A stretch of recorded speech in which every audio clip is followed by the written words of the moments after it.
dagaalka tukaraq waa gardarro Soomaaliland soo samaysay oo mas'uul ka yahay madaxweynaha Soomaaliland waaye oo ku soo qaadeen Puntland iyo xuduudadeeda ay ku soo qaadeen weeye gardarro fadaan weeye waan gartay maxay kula tahay in dagaalka soo noqnoqday uu ku salaysan yahay garaad in loo sheego oo ninkaas ciidamadiisa meesha kala baxo waan maqlayay ra'iisul baarlamaankiisa reer Laascaanood baasha Maxamed Faarax xalay waxa uu sheegay Ingiriis baan siiyay buu isagu waayo Ingiriisku wax siiyay waa kee yuusi Laascaanood Ingiriis ciidaysiiyay sheekadaas oo daba soconaa buu yiri waa gardarro qalad ah oo qeyr nidaam ah weeye una baahan in run loo sheego weeye oo la yiraahdo George bixiyo waxaad wadin ciidankaaga la bax dawo kale ay leedahay bale siyaasiyiinta Somaliland iyo odayaasha dhaqanku waxay sheegeen inay soo xiri doonaan xuduud ay leeyihiin taa ka waran waana weyn oo waayeel oo xogogaal ah waxa oo dhamay waa akhlaaq xumo iyo gardarro aan geed loogu soo gaban weeye xuduudka qabaa'il baa dadku degan yahay una deganaa weligii wax Ingiriis bixiyay iyo waxa uu leeyahay isaaq leeyahay oo Laascaanood la yiraahdo midna ma jiro baasha waxa uu ku hadlayaa waa akhlaaq xumo weeye absolute akhlaaq xumo weeye waa la rabaa in run la sheego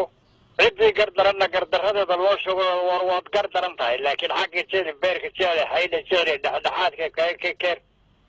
هذا وشقينيسا معها وهو شو قرطنا وحي ماشا كنها أو كوكانا لما لنا ديحي بمسؤولك يوحي العقل waan gartay labada dhinac hadda waxay isku hor fadhiyaan dagaal oo laga cabsi qabo inuu maalmaha fadin ugu soo hayo uu qarxo marka maxay kula tahay adiga Puntland waxay leedahay waxaanu leenahay ilaa caynama aagada xuduudku iyagu yahay Somaliland ilaa iyo caday leen maxay kula muuqataa adiga runtood weeyaan koowaad Puntland xuduud beeleeday waajib baa ka saaran xuduudkeeda inay xaqiijiso inay labacalayso iyo waxa wanaag in la doono waayahay laakiin wanaaga hadii la diido Puntland iyada ayaa mas'uuliyad ka saaran tahay inay xaqiijiso xuduudadeeda xaqiijiso waxa ay sameeyay reer Soomaaliland waa gardarro cadaan weey hadba hadda halka ka bilaabatana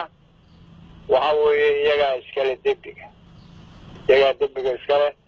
ilba saaran kuwan xil inay xaqiijiyaan xuduudadooda inay xaqiijiyaan xilba ka saaran haday xilkooda gudan waayaan xabaashooda ha qoteen xabaashooda la qodko odayaashiina dhaqanka Puntland odayaasha dhanka kale ma la xiriirteen ku soo dhaqankii mi sidaasan sheegaya wala hadalay idaacadahan ka hadalay kii aan u yeednay